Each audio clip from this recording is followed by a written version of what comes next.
Having perused the usual online gossip, Tumblr, Twitter, and possibly spying on other channels, I've concluded without a doubt Mal and Uma will become friends once again. But I will get to the top 5 reasons for that in a moment. First, let's begin with what started this presumption: the photograph.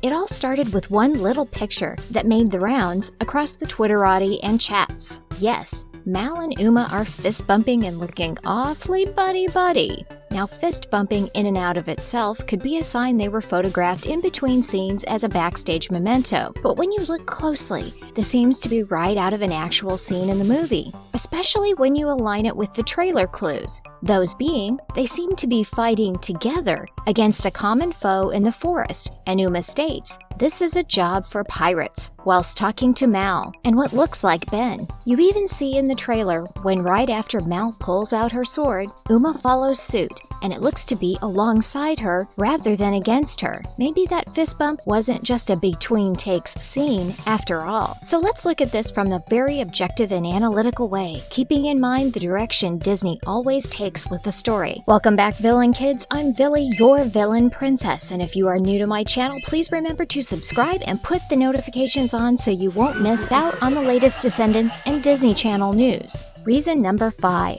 Enemies will always become frenemies. Since the early days of The Fox and the Hound to the more recent Buzz Lightyear and Woody, many times loves to give a protagonist the chance to confront his foe by inserting a supposed antagonist to make him look in the mirror. In simple terms, this is the biggest trope in the Disney world and fiction. They like to place a supposed enemy's redemption through becoming the frenemy of a protagonist. Uma is due a redemption arc, and it's been leading up to this redemption since she faltered slightly during the last fight scene in Descendants 2. And so, this leads me to reason number 4, redemption arc. In writing, if you have a Mary Sue character completely unflawed and with no growth, you have a very boring story. Uma is the perfect example of a flawed character ready for a redemption arc. This gives an added layer to the storytelling. She shows her concern for others on the Isle of the Lost. She would do anything to help her fellow pirates that she is truly concerned toward. They are her bros, her amigos, her family. If they place an evil greater than she, that will harm those she loves and wants to protect. She will shine through and make alliances with those she might have earlier been against, like the Aradon prep kids. With this alliance, her enemies of the past begin to be questioned. Are the Aradon prep kids all that bad? Aren't they just like her, struggling to make it every day? Let's face it, Mal and Uma have a complicated history. And this leads to reason number 3. Nobody is truly evil. In the Disney universe, no one is truly evil unless they are meant to be evil. Even the parents of the VKs always seem to have some redemptive quality. Maleficent had an entire movie dedicated to telling why she became the evil villain that she became. They like to show chinks in the armor of the knights of an all good and no bad. In the TV show Once Upon a Time, Snow White was not always so snowy and white. Emma Swan became besties with her nemesis, Regina. A good story always looks deeper in the wealth of character. In fictional writing, like in real life, people are neither all good or all bad. Uma showed glimmers of goodness throughout Descendants 2 when she faltered slightly at Ben's kindness toward her, despite her having captured him. You begin to see that she is not truly evil and mostly just surviving. And so this leads me to point out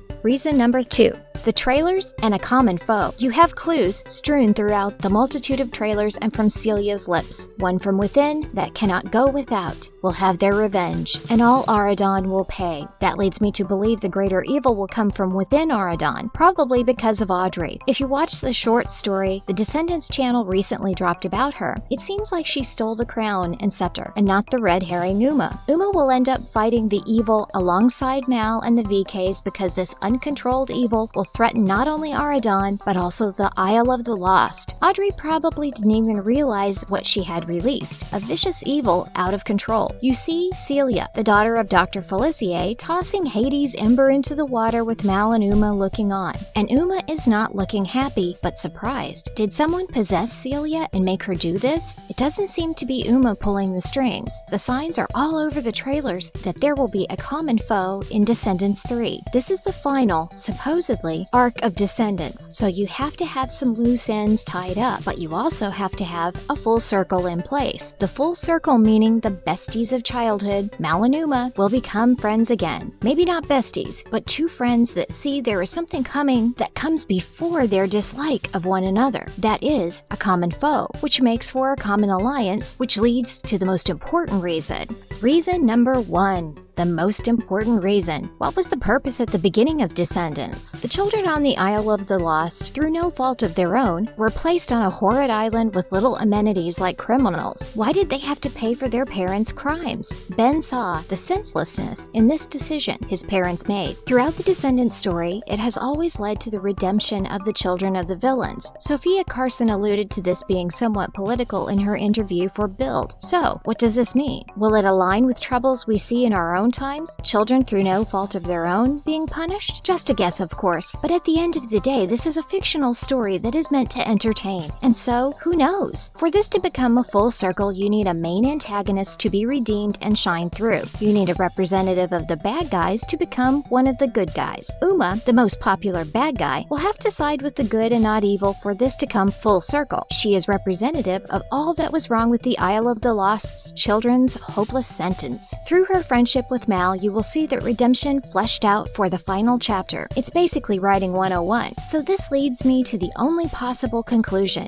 Uma and Mal will become friends once again. The barrier of the Isle of the Lost will be lifted for the children. Aradon will right its wrongs toward the children of the villains, and you will have a fantastic ending to this wonderful story. Although I'm sure there will be more to come. You always have to leave an opening for a sequel, right? But most importantly, I'm keeping my fingers crossed that they will be able to give Cameron Boyce and his alter ego Carlos the send-off he deserves. He might be gone, but he will never be forgotten. I'm Villy, your villain princess. As always, thanks for watching, and don't forget to like, subscribe, and share this video with all your villain friends.